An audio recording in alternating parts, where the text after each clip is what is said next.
Okay, I'm going to prep up some food. Nothing special for this test. I'm going to cook this on wood gas, so it's just an experiment really, okay? As well as being like, I want to try and do this much more, you know what I mean? So here we go. 2 carrots and a potato. I'm going to chop that up, get that into the off-grid steamer, and we'll start cooking off-grid.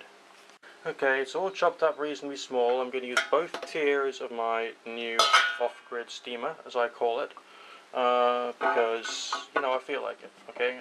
This is a test to make sure I can use this device, and I can use it with the wood gas, and,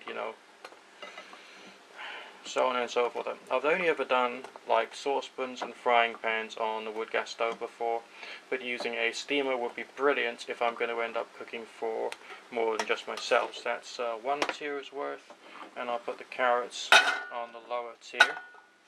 We got this bit here. I'm going to put in just enough water, not too much, not too little.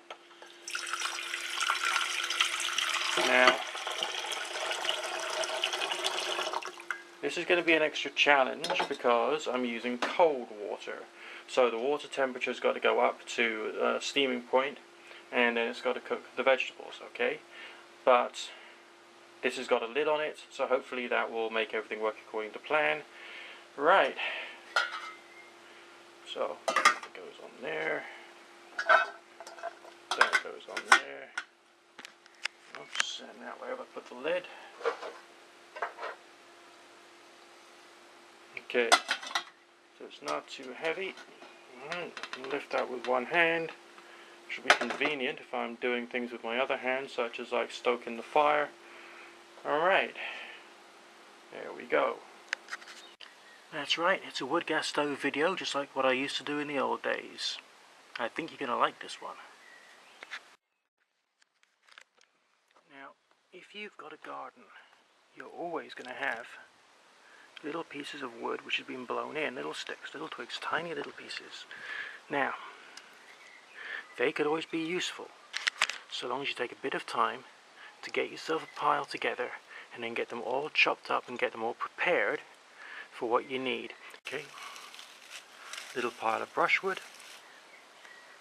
some pruners. Now, time to chop this stuff up real small. Okay, and that's a combination of straw and all the rest of it. We're going to need more wood than that. And I'm going to get that in just a second. We can use that as a hot plate so that any smoke doesn't get into my food.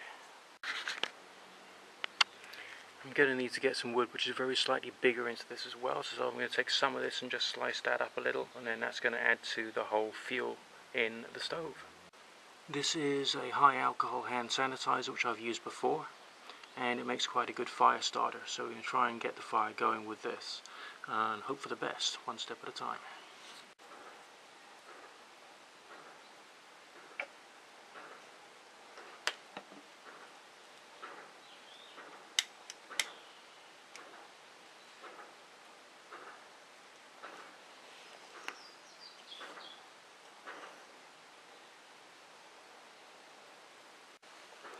So the first thing you can learn from that is with a spot of hand sanitizer you can get a fire going with just one match really.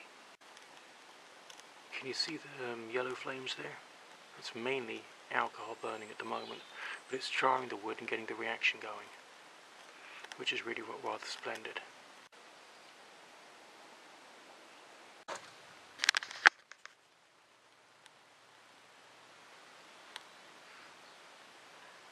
It's pretty much there, I'd say.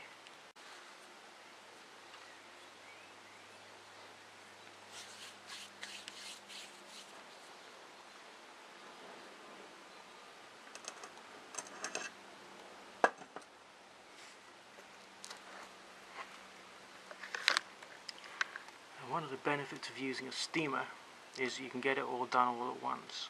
You can get your vegetables as well as your carbohydrate all cooked on the same burner. So that's why I've got it here.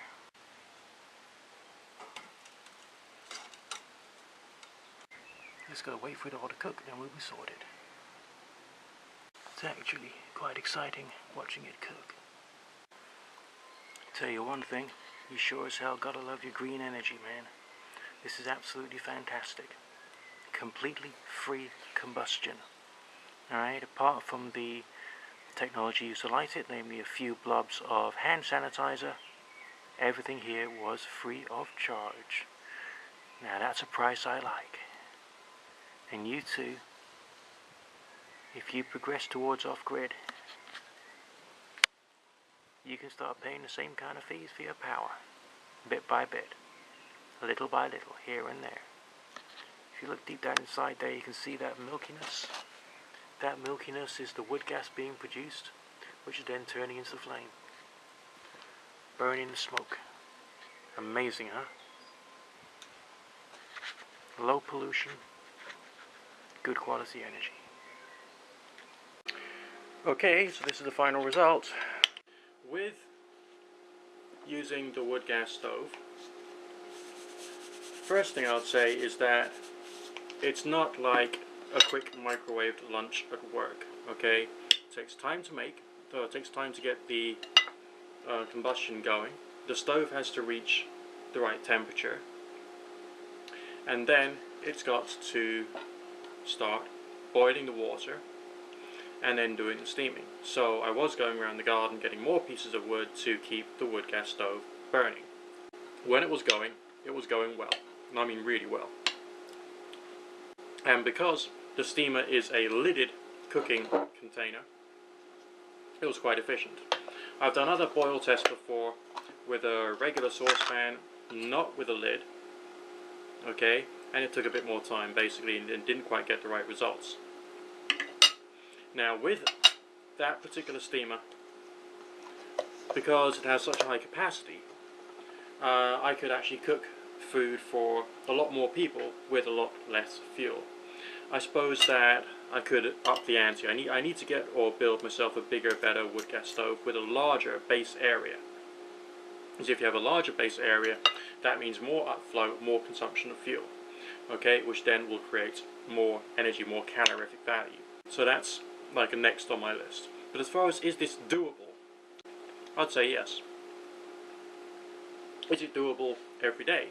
If the weather's okay, yes. Or indeed if you can build yourself a building with adequate ventilation from below and above, okay, so you don't suffocate on the carbon monoxide, then yeah, you could probably do it at different seasons as well as the spring, summer and autumn. But if you think about it, the fuel that went into cooking this was just blown into the garden, okay? Just brushwood. For a free bit of cooking, it's actually really well splendid. There was a moment when the flames went out and I had to relight the flames as lots of smoke was coming off. Fortunately, the addition of that flat pizza dish actually helped an awful lot to keep the smell and flavour of the smoke away from the food itself. I think I've learned an awful lot from this. And whilst the weather holds up, I'll be doing more of this. If the question was, can you actually cook for yourself and for other people at a near zero financial cost in terms of the energy? The answer would have to be yes. It might be good to use wood pellets because they are much more dense and they have a calorific value nearer to that of coal, and that will create much more power, much more energy, okay?